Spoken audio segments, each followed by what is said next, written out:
You're now listening to episode 89 of the Real Estate CPA podcast. Your source for all things real estate, accounting, and tax. Here we reveal our secrets that can save you thousands in taxes, streamline your accounting process, and help grow your business. Stay tuned to hear insightful interviews with industry experts, successful real estate investors, and current clients on what strategies they use to grow their business and how they steer clear of Uncle Sam. Hey everybody, Thomas Castelli here with Brandon Hall and the whole entire Summit team. In today's episode of the Real Estate CPA podcast, we're going to be doing something a little bit different. We're going to be going over a review of the Tax and Legal Summit that just passed this past weekend. And if you had a chance to join us and you were there, thanks so much for attending. And thank you to all the speakers who came on and took a part of their weekend to come on and present for all the attendees. A lot of hard-hitting tax and legal strategies were discussed. So if you hadn't had a chance to come, I implore you to check out the Tax and Legal Summit next year. It's definitely something you don't want to miss. We're going to be doing it even bigger and better next year. And we'll be back next week with our regular scheduled programming. And we'll see you then. So we're going to start with raffling off the Apple Watch. Oh, yeah. Let's actually, we got a couple more people here. Oh, Leonard Raskin. Awesome. Hey, Leonard. This is our first Tom did one the other day, but this is our first legit Facebook Live. So we're just going to be two awkward dudes sitting here looking at everybody come into the Facebook Live. All right. Well, yeah, let's go ahead. So I guess what we want to do, are we recording on Zoom? Okay, cool. What we want to do is hit the Apple Watch drawing first.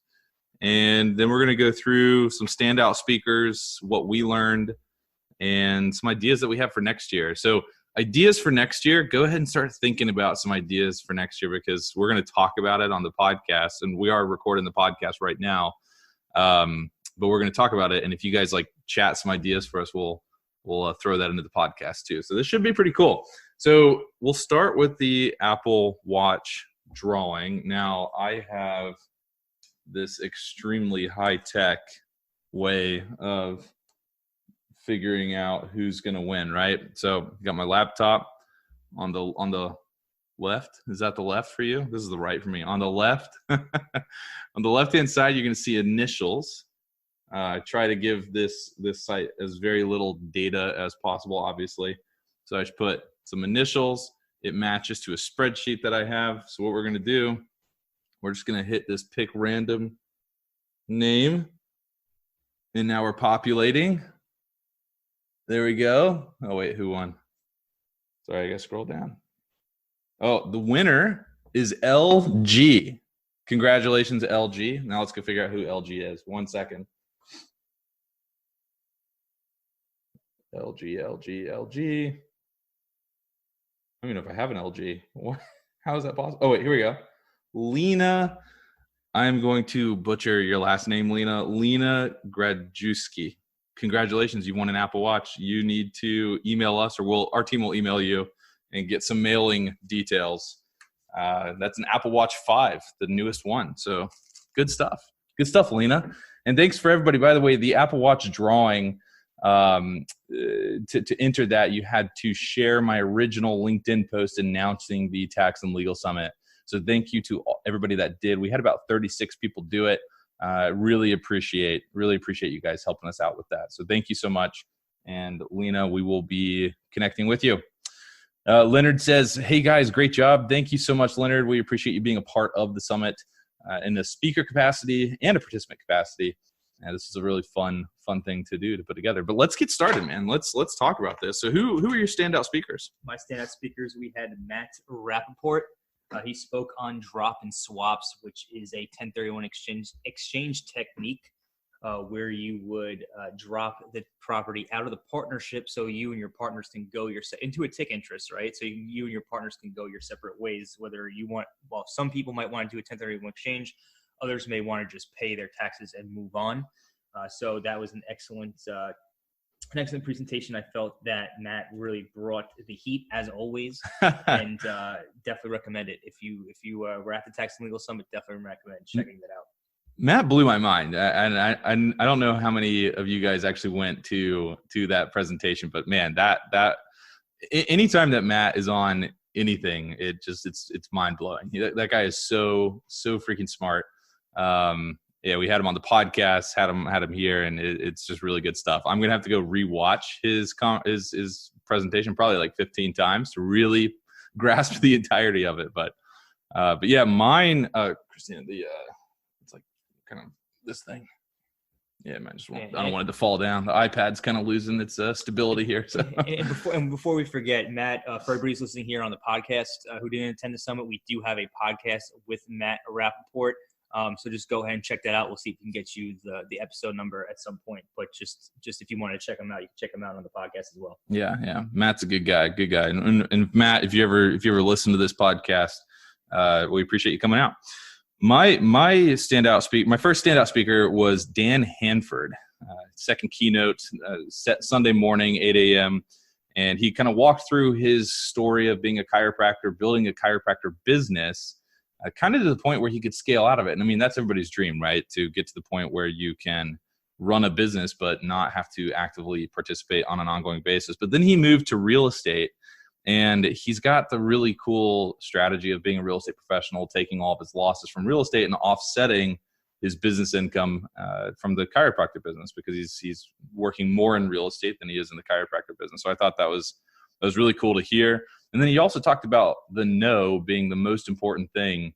I think it was trust, no. What was it? No, like, and trust. No, like, and trust. And he said no is the most important thing. You really have to know the people. You got to know what you're getting involved with. And I thought that was a great stint, a great part of his presentation. Yeah, and kind of just to add on to that same point, Dan was also about getting around the right people. And when you get around the right people, you get around people who are smarter than you, doing bigger and better things than you, they will naturally elevate you.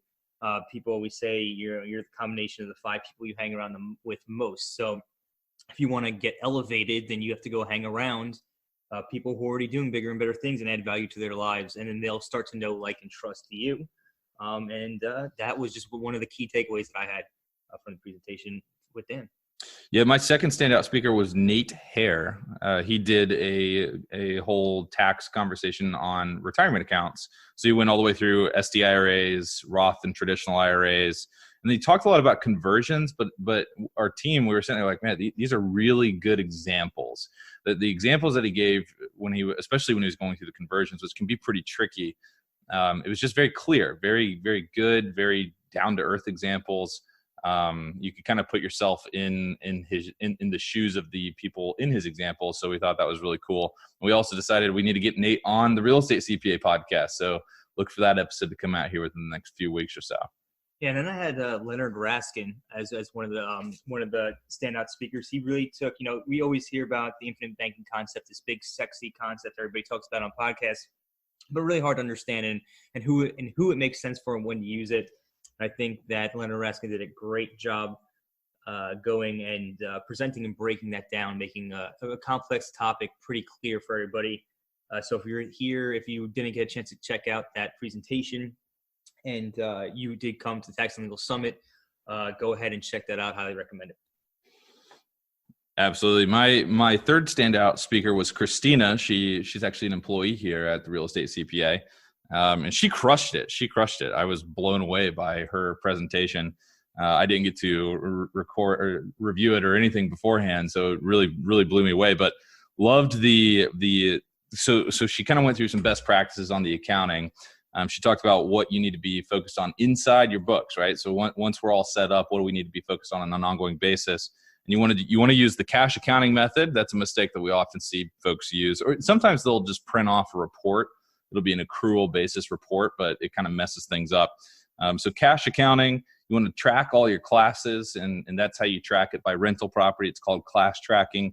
Then you want to create bank rules to get some automation going so that you don't have to manually do anything. Hopefully you can automate as much as possible. And she talked about the 3 key reports, and those are the balance sheets, the profit and loss statement, and the cash flow statement. And I know that she fielded quite a few Q&A on the 3 key reports there. So she did a really good job. Yeah, and then my third standout speaker was Kim Lisa Taylor. Kim Lisa Taylor came on and spoke about raising capital legally. and she dropped a lot of gems on funds of funds and really cleared that up. I know there's a lot of people out there who are doing like 6 people, 12 people in a general partnership, and they're all trying to raise money. And I thought the way she broke that up with, and then explaining the fund of funds, where you actually come in as a capital group and invest as a capital group in a syndication. I think it opened up the eyes for me. I always thought I kind of had the lines blurred between those two strategies, and she really brought the heat with that. And her book she has is excellent. How to raise capital legally. If you're trying to raise capital, definitely recommend picking it up, because again, you do not want to end up in jail. You don't want to end up like Bernie Sanders. And I know Bernie Sanders. I mean Bernie Madoff. I apologize. I apologize. I meant Bernie Madoff. I'm sorry. I'm a victim. Sometimes I become a prisoner of the moment, and it happens. But I meant Bernie Madoff. This is bad, man. No, we gotta get this guy out of here. No, the nice thing is that we can edit the podcast. Nobody but you, 19. All right, crap, man. This is gonna sit here. Yeah. No, I'm sorry. I really meant Bernie Madoff. The guy who I'm talking about. The guy who basically the Ponzi scheme guy. Come on. Come on.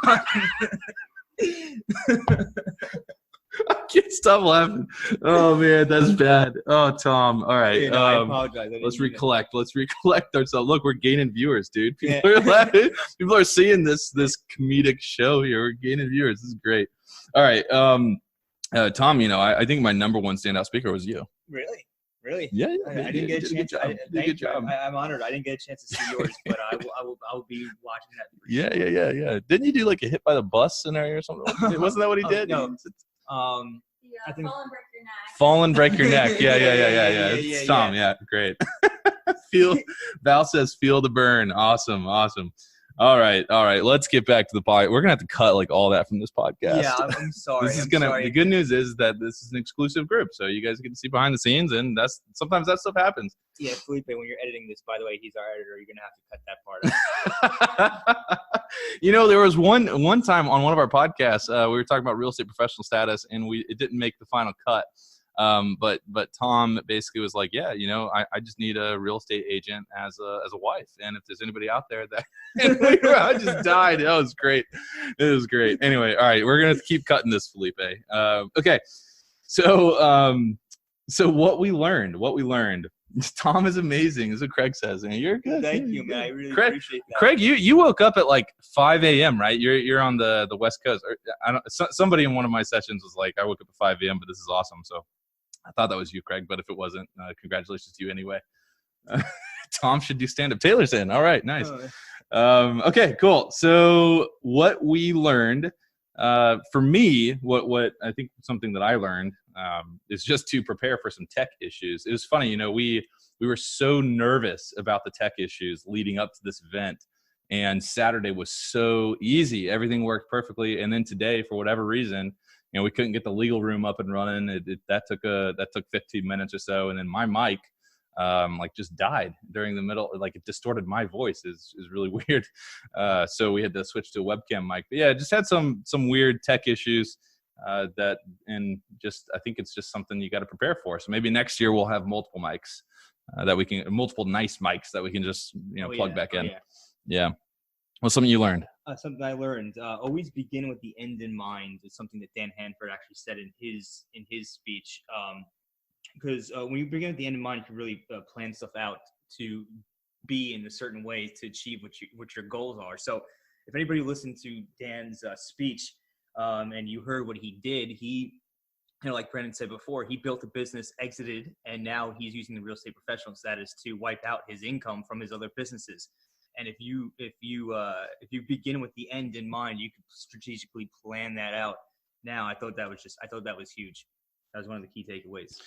And John says, Tom, don't cut that comment out.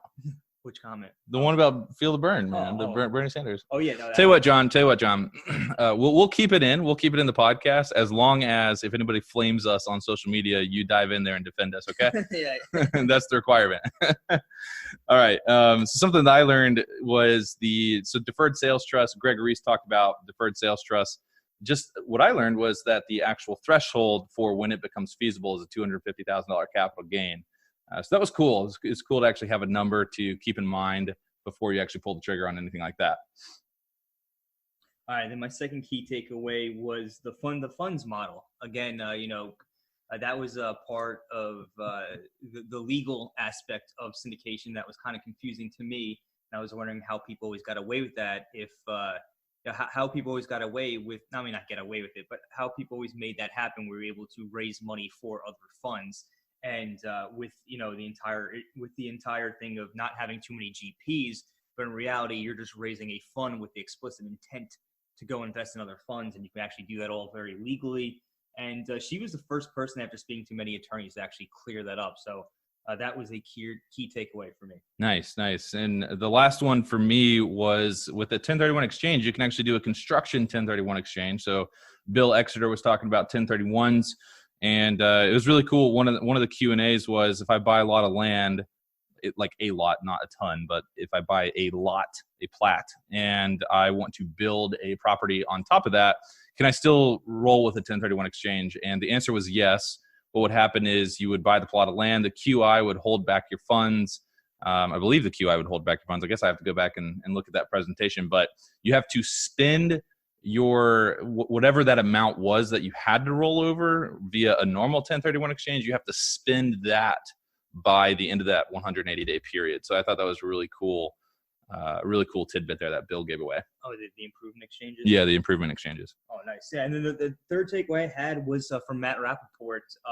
We got into a battle with another attorney in the past about this, but Matt Rappaport came with the heat, and he let us know that when you're doing a drop and swap, the problem is when you're doing a drop and swap, you have a tendency in common interest. You don't have a partnership. And that creates some issues with the revenue proclamation. I think it's 2002-22, if I recall correctly. And it says that sponsors can't be paid off the net income of the property, which is a problem when you're trying to do a promotes or carried interest, which is how typical syndications and funds are structured. But they can be compensated as a property manager based off the gross rental income of the property. And they could also be paid a fixed fee for managing your LLC, but they can't be paid off the net income. And again, that was such a dense presentation in a good way, and I mean that in a very good way, that we're going to have to go back and rewatch it to get all the nitty-gritty details out of there. But that was just super key for me. Yeah, we've actually had to go to war a few times on that particular topic itself. A lot of people think that they can set up really unique creative structures to take a split of the profits at the end of the day, like most sponsors would normally do. But when you're running that sort of a tick structure, you cannot do that.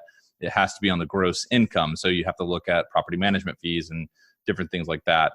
But it's always nice to hear Matt talk on it, because he's very authoritative and very confident, and he just blows your mind, like I was saying at the beginning of this, with all of his information that he's just rattling off. It's crazy. It's crazy. And just to follow up on that before we move on, it just, when you're dealing with taxes, when you're dealing with the law does not care what you think or how you think things should be. The law is the law, and the law doesn't always make sense, or it's not always intuitive. And that's why it's important to have proper tax and legal advice from the proper teams when you're implementing strategies, especially when they're as complex as a drop and swap. Definitely.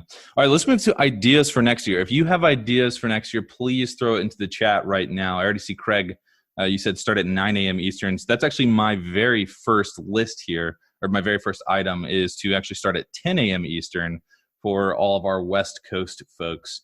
And if you agree with that, throw it in the chat. We are monitoring this right now, so we do want to get some suggestions live here for anybody that attended and has some helpful thoughts. But yeah, we I don't think that we really realized that that 8 a.m. Eastern was going to be 5 p.m. Eastern or 5 a.m. Eastern out in California. Obviously, we know that, but when we structured the schedule, I don't think it actually hit us until yesterday morning. So we apologize to all of our West Coasters, and we will definitely figure that out for next year to make it a little easier on you.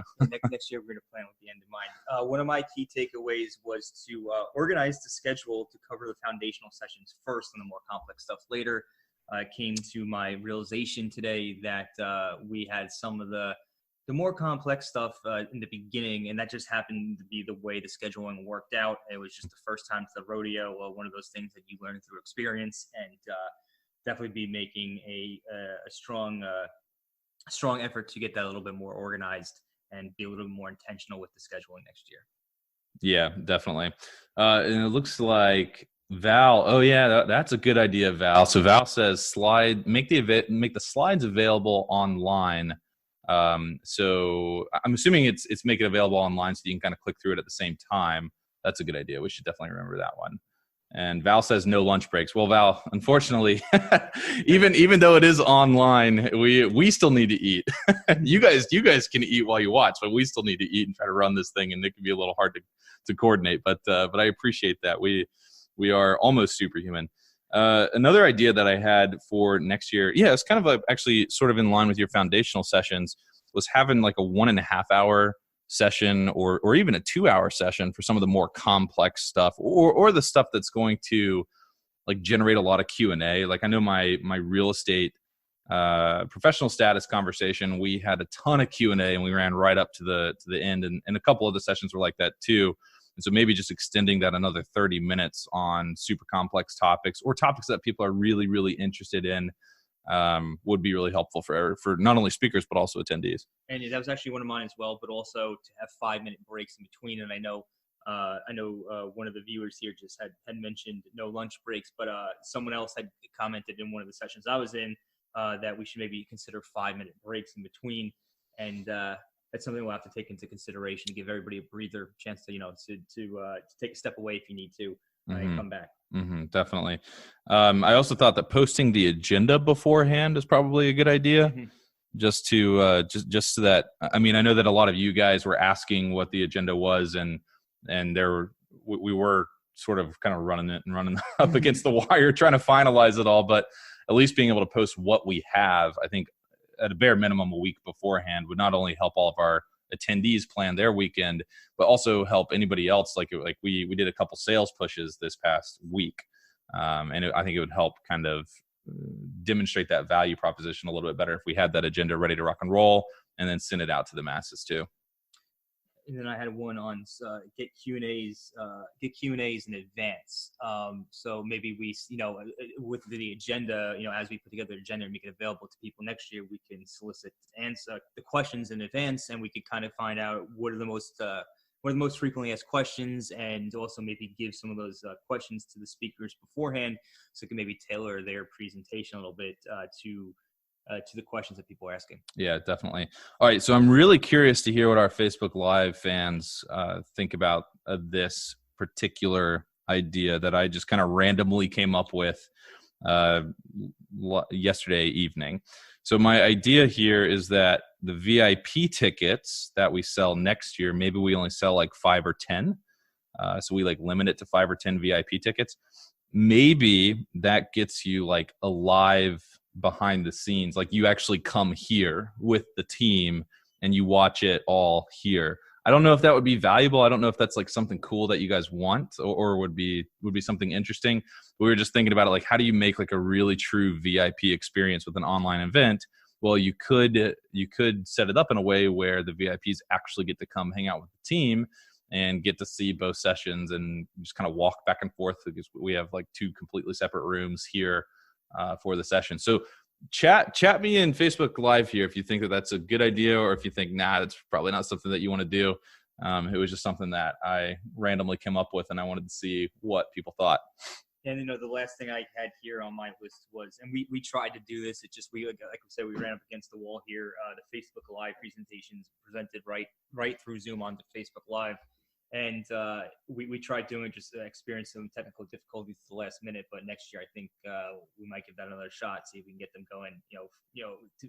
To be available for replay almost immediately. Mm-hmm. So I think we'll have to take another look into that. Mm-hmm. Mm-hmm. Okay, cool. Well, I think that we will wrap the podcast up with that. So thank you everybody for listening to the podcast. Thanks for listening to today's show. If you enjoyed the show, please find us on iTunes and leave us a review. You can also email us at contact@therealestatecpa.com with any feedback or topic suggestions. We are always taking on new clients, and with the new tax laws in play, you really don't want to navigate this alone. Let us help you save money on taxes with your accounting and CFO needs. To become a client, navigate to our client page at therealestatecpa.com and fill out a web form with as much detail about your situation as possible. Thanks so much for listening. Have a great rest of your week.